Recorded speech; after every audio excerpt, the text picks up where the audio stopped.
hindi na pagpatubangon sang House Prosecution Panel ang anom sini ka mga testigo kaangot sa Article 4 of the impeachment bato kay Vice President Sara Duterte nga nagatalakay sa ginapahayag grave threat sang Vice Presidente bato kay President Ferdinand Marcos Jr. Payag pa sang prosecution, hindi na sang mga ini pagpatubangon ang personnel sang Philippine National Police Firearms and Explosives Office nga nakatalana nga makapamatuod nga nagapanag-iya si Duterte sang nagkalain-lain nga armas luthang.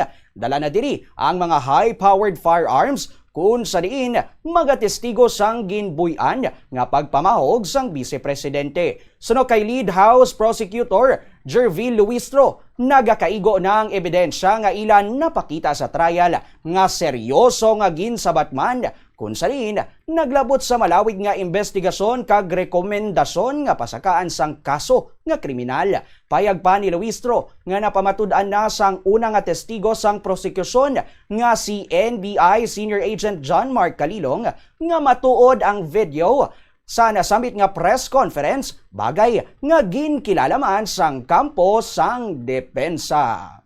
The intention of the prosecution is never to abuse the time of the impeachment court. It is never to influence the senator judges, neither is it to influence the viewing public. The explanation was a statement of the position of the prosecution, and of course it is anticipated that the same is adverse to the other party because it is apparent that we are in the prosecution side while the opposing counsel is on the defense side.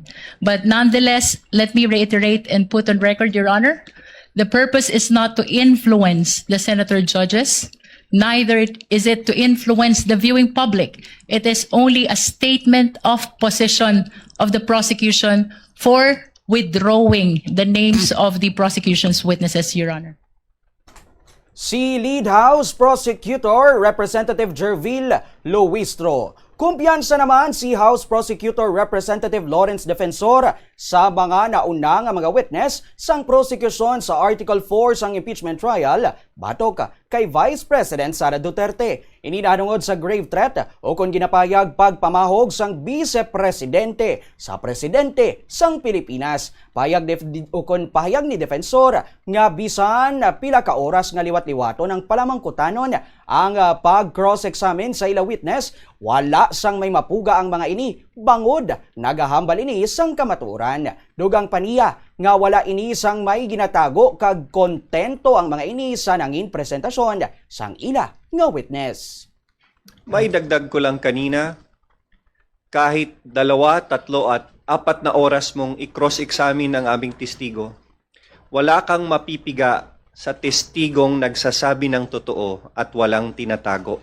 That is why the prosecution is confident that we have presented our case clearly to the impeachment court as well as to all Filipinos who are watching the impeachment proceedings.